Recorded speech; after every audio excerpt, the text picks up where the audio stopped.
दोस्त अभिमन्यु के साथ मुंबई से दिल्ली अपनी कार से जा रहा था। अभिमन्यु लगातार 9 घंटे से ड्राइव कर रहा था। लगातार ड्राइव करने की वजह से उसे बहुत थकान महसूस हो रही थी। अभिमन्यु, मुझे लगता है कि हमें राजस्थान से शॉर्टकट होकर दिल्ली जाना चाहिए। 2 घंटे पहले ही पहुंच जाएंगे। और वैसे लगातार कार ड्राइव करते करते मेरी हालत खराब हो गई है और ऊपर से पेट्रोल भी बहुत कम हो रहा है। हाँ यार, यहीं कहीं आसपास पेट्रोल पंप भी नहीं दिखाई दे रहा, इसलिए कहता हूँ राजस्थान होते हुए शॉर्टकट ले ले। वहां पर जरूर कोई ना कोई पेट्रोल पंप हमें दिख जाएगा। अभिमन्यु ने गाड़ी राजस्थान की ओर जाने वाले हाईवे पर मोड़ ली। लगभग 1 घंटे बाद अर्जुन और अभिमन्यु तेजी से गाड़ी ड्राइव करते हुए माधवगढ़ के एक सुनसान गांव की ओर से गुजर रहे थे कि तभी उनकी नजर एक पेट्रोल पंप पर पड़ी। अचानक अभिमन्यु की कार झटका देते हुए रुक गई। अर्जुन की आंख लग चुकी थी। कार अचानक रुकने से अर्जुन नींद से जागते हुए बोला, क्या हुआ? अरे दिखाई नहीं दे रहा है क्या? सामने पेट्रोल पंप है और कार में सिर्फ इतना ही पेट्रोल बचा है कि ये 20 से 30 किलोमीटर दूर ही चल पाएगी। एक पल को तो मुझे लगा जैसे कि एक्सीडेंट हो गया हो। अरे कार मैंने नहीं रोकी अर्जुन, मेरी नजर ही इस पेट्रोल पंप पर पड़ी थी और कार अपने आप झटका देते हुए रुक गई। लेकिन जो भी हुआ अच्छा हुआ, पेट्रोल तो हमें कहीं ना कहीं से डलवाना ही था ना। अभिमन्यु और अर्जुन कार से बाहर निकल आए। उन्होंने देखा उस पेट्रोल पंप पर एक भयानक और अजीब सा सन्नाटा छाया हुआ था। अरे यार, यहाँ तो मुझे कोई नहीं दिखाई दे रहा। कहीं ये पेट्रोल पंप बंद तो नहीं पड़ा? यानी बंद तो नहीं है, क्योंकि सामने ऑफिस तो खुला है और लाइट भी जल रही है। और वो देख, इस पेट्रोल पंप के अंदर तो एक छोटा सा रेस्टोरेंट भी है, उसके अंदर की भी लाइट जल रही है। मगर मुझे लगता है कि उस रेस्टोरेंट के अंदर भी कोई मौजूद नहीं। अरे तो इसमें टेंशन वाली क्या बात है? अपने हाथों से पेट्रोल डाल लेंगे। इतनी रात में कौन देखेगा हमें? क्या पेट्रोल पंप के कर्मचारी ने हमें देख लिया तो वो हमें चोर समझेंगे? पेट्रोल पंप के आसपास इंसान तो क्या, एक चूहे का बच्चा भी नजर नहीं आ रहा। तभी उन दोनों के कानों में पीछे से किसी व्यक्ति की भारी आवाज टकराई। कौन हो तुम? उस आवाज को सुनकर वो दोनों चौंक कर पीछे की ओर देखने लगे। उन दोनों के सामने अजीब से चेहरे वाला एक व्यक्ति खड़ा हुआ था। यार, इसकी शक्ल तो बड़ी भयानक लग रही है। ऐसा लग रहा है जैसे कि शमशान घाट की चिता से अभी अभी उठकर आया हो।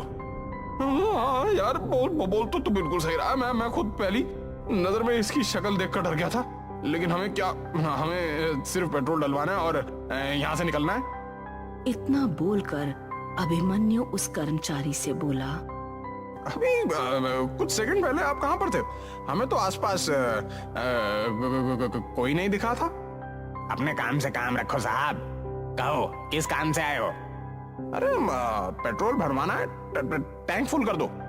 अभिमन्यु के कहने पर वो पेट्रोल पंप का कर्मचारी पेट्रोल डालने लगा। तभी अर्जुन की नजर उस पेट्रोल पंप की जमीन पर पड़ी। अर्जुन बुरी तरह से डर गया। अभिमन्यु, अरे नीचे देख, ये तो खून के धब्बे हैं। तभी उन दोनों के कानों में उस कर्मचारी की आवाज टकराई। टैंक फुल हो गया साहब, अब आप लोग जा सकते हैं। वो कर्मचारी देखते ही देखते उन दोनों की आंखों के सामने से गायब हो गया।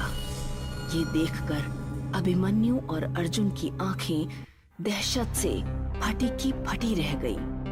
अरे लगता है हम दोनों गलत जगह आ गए हैं। वो दोनों तुरंत कार के अंदर बैठ गए। अर्जुन ने अपनी कार हाईवे पर दौड़ा दी।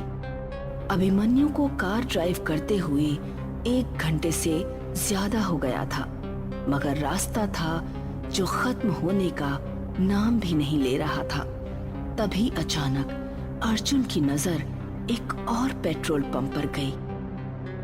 यार, ये पेट्रोल पंप हमें कुछ जाना पहचाना नहीं लग रहा। जरा गाड़ी रोक। अबे पागल हो गया क्या? हमें यहाँ से निकलना है। देखा नहीं तूने कि किस तरह से वो पेट्रोल पंप वाला देखते ही देखते हमारी आंखों के सामने गायब हो गया था। अरे मेरी बात को समझने की कोशिश क्यों नहीं कर रहा? एक सेकंड के लिए गाड़ी रोक के तो देख। अर्जुन की बात सुनकर अभिमन्यु ने अपनी कार रोक दी। वो वही पेट्रोल पंप था जिस पेट्रोल पंप से वो लोग भागे थे। आंखें फाड़े उस पेट्रोल पंप को देखे जा रहे थे कि तभी उनके कानों में उसी कर्मचारी की आवाज टकराई। अरे तुम मुझे पेट्रोल के पैसे नहीं देकर गए थे साहब। उन दोनों ने जैसे ही खिड़की के सामने देखा तो वही कर्मचारी अपनी भयानक शक्ल लिए हुए उन दोनों को देख रहा था। कुछ ही पलों में अर्जुन और अभिमन्यु की चीख सन्नाटे को चीर गई। इस घटना के 3 महीने बाद शाम के 5 बजे एक कार तेजी से माधवगढ़ के हाईवे पर दौड़ रही थी। कार के अंदर 3 लोग सवार थे, करण, नंदिनी और विजय। वो तीनों पुलिस वाले थे जो 3 महीने पहले लापता हुए अर्जुन और अभिमन्यु की जांच कर रहे थे। कार विजय ड्राइव कर रहा था और विजय को ड्राइव करते हुए काफी देर हो गई थी। यार, पीछे हम पिछले 6 घंटे से इस हाईवे पर अपनी कार को दौड़ा रहे हैं, मगर यहाँ तो सन्नाटे और वीराने के अलावा कुछ भी नहीं है। अरे मेरी भी कुछ समझ नहीं आ रही है, आखिर ये अर्जुन और अभिमन्यु रात के इस वक्त इस सुनसान इलाके में कर क्या रहे थे? उनके मोबाइल की आखिरी लोकेशन इसी जगह के आसपास की है यार। नंदिनी, जो कि कार के पीछे वाली सीट पर नींद की झपकी ले रही थी, अचानक से बोली, पता नहीं वो लोग जिंदा हैं भी या नहीं। अरे कमोन नंदिनी, ऐसे नहीं बोलते। अभिमन्यु और अर्जुन जैसे भी थे, वो हमारे दोस्त थे। हाँ, 1 नंबर के रिश्वतखोर। अरे लोग मुझे आकर शिकायत करते थे उनके बारे में। तो तुम क्या चाहती हो? अगर वो दोनों रिश्वत लेते थे तो क्या उनकी छानबीन नहीं की जाए कि आखिर वो कहाँ लापता हो गए? क्या विजय ठीक कह रहा है नंदिनी। डिपार्टमेंट में हर दूसरा आदमी रिश्वत लेता है और हर कोई तुम्हारे जैसा ईमानदार नहीं होता। तभी कार बुरी तरह से झटका देती हुई अचानक रुक गई। विजय को ऐसा महसूस हुआ जैसे कि कार किसी अदृश्य वाहन या किसी दीवार से टकराई हो। विजय का शरीर पसीने से नहा उठा। करण और नंदिनी भी बुरी तरह से घबरा गए। क्या हुआ? कार किससे टकराई? नहीं नंदिनी, कार अचानक झटका देते हुए रुक गई। तभी करण की नजर एक पेट्रोल पंप पर पड़ी। यार वो देखो, सामने पेट्रोल पंप है। क्यों ना हम उस पेट्रोल पंप पर जाकर पूछताछ करें? करण सही कह रहा है विजय। कार पेट्रोल पंप के ठीक सामने रुकी थी। विजय, करण और नंदिनी कार से उतर गए और उस पेट्रोल पंप के अंदर चले गए। पेट्रोल पंप पर कुछ लोग मौजूद थे। वो तीनों पेट्रोल पंप के अंदर बने हुए एक रेस्टोरेंट के अंदर घुस गए। रेस्टोरेंट के अंदर कुर्सियां मौजूद ना होकर चारपाइयां मौजूद थीं, जहां पर कुछ गांव के लोग बैठे हुए भोजन कर रहे थे कि तभी विजय नंदिनी से बोला, मैं अभी आता हूँ। मैं भी तेरे साथ चलता हूँ यार, थोड़ा हाथ मुंह भी धो लूंगा। नंदिनी वहां पर अकेली थी और वहां मौजूद लोगों को देख रही थी। नंदिनी एक पुलिस वाली थी। तभी नंदिनी के सामने एक अजीब सा दिखने वाला व्यक्ति आकर खड़ा हो गया। खाने में क्या लेंगी आप? फिलहाल तो मुझे 1 कप चाय की जरूरत है। 1 कप चाय ले आओ। कुछ देर बाद वो लड़का नंदिनी को चाय देकर चला गया। उसने देखा कि कप के अंदर किसी इंसान की कटी हुई उंगली थी। नंदिनी चीखती हुई उस रेस्टोरेंट से निकलकर भागने लगी। अरे क्या हुआ नंदिनी, तुम इतनी घबराई हुई क्यों हो? और ये तुम्हारे माथे पे पसीना के साथ?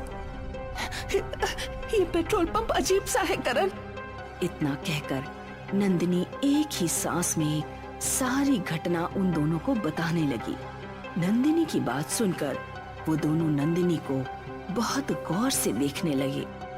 अरे लगता है तुम्हारे ऊपर थकान हावी हो गई है। करण और विजय ने जब अंदर जाकर देखा तभी रेस्टोरेंट के अंदर मौजूद लोग एक साथ भयानक हो गए। देखते क्या हो, अपनी जान बचाकर भागो यहाँ से। करण और नंदिनी फुर्ती से वहां से निकल गए, मगर विजय नहीं निकल सका। विजय की दर्दनाक चीख सन्नाटे को चीर गई। हमें जल्दी से अपनी कार में बैठना होगा। अरे कार में कैसे बैठेंगे नंदिनी? कार कहीं आसपास नजर ही नहीं आ रही है। क्या मतलब नजर नहीं आ रही है? यही तो खड़ी थी, कहाँ गई? अरे हम दोनों को अब बातें करने में अपना वक्त बर्बाद नहीं करना चाहिए। जितनी तेज भाग सकते हो मेरा हाथ पकड़कर भागो। वो दोनों उस पेट्रोल पंप से दूर भागने लगे। वो दोनों बहुत देर तक हाईवे पर दौड़ते रहे। उन दोनों की सांस फूलने लगी। तभी नंदिनी चीखती हुई करण से बोली, अब तो उसी जगह वापस आ गए हैं करण। ध्यान से देखो, हम दोनों ने यहीं से तो भागना शुरू किया था।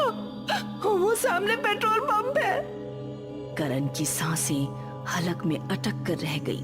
वो ठीक उसी पेट्रोल पंप के सामने ही थे। तभी उन दोनों के कानों में विजय की आवाज टकराई। अरे तुम दोनों मुझे अकेला मरने के लिए छोड़ गए। विजय एक भयानक शक्ल में क्रोध भरी नजरों से उन दोनों को देख रहा था। तुम दोनों को मुझे भी सांस लेकर चलना पड़ेगा। तभी उन दोनों के कानों में अर्जुन और अभिमन्यु की आवाज टकराई। विजय सही कह रहा है। तुम दोनों विजय को रेस्टोरेंट में अकेला छोड़कर भाग गए। करण और नंदिनी ने देखा तो उनके सामने अभिमन्यु और अर्जुन भी अपनी भयानक शक्ल लिए हुए खड़े थे। अचानक अभिमन्यु ने करण की गर्दन उसके धड़ से अलग कर दी और उसका सर नंदिनी के पास फेंक दिया। नंदिनी चीखती हुई अपने शरीर की पूरी ताकत लगाकर दोबारा भागने लगी। उसकी सांस फूल रही थी, मगर उसने अपने कदम नहीं रोके। कौन हो तुम? नंदिनी ने एक ही सांस में कांपते हुए सारी घटना उस बूढ़ी स्त्री को बता दी। अब तुम यहाँ से नहीं जा सकती बेटी। क्या मतलब मैं यहाँ से नहीं जा सकती? बड़ी बेवकूफ लड़की हो। तुम तीनों उसी वक्त मर चुके थे जिस वक्त तुम्हारी कार झटका देते हुए रुकी थी। वो कार रुकी नहीं थी, बल्कि उस कार का एक्सीडेंट हुआ था। क्या बकवास कर रही हो तुम? कार का एक्सीडेंट कैसे हो सकता है? बूढ़ी स्त्री नंदिनी का हाथ पकड़कर वो एक कार के पास ले आई। गौर से देख इस कार को लड़की, ये किसकी कार है? नंदिनी उस कार को फटी फटी आंखों से देखने लगी। वो कार उसी की थी। उसने देखा उसकी विजय और करण की लाशें पड़ी हुई थी। तुम तीनों की मौत यहीं हो गई थी। इस पेट्रोल पंप को देख रही हो? ये हॉन्टेड पेट्रोल पंप है, भूतिया पेट्रोल पंप। इस पेट्रोल पंप पर जो भी आता है हमेशा यहीं पर कैद होकर रह जाता है, और यहाँ जो भी वाहन आते हैं अदृश्य हो जाते हैं। तुम्हारी कार किसी एक अदृश्य वाहन से टकराई थी।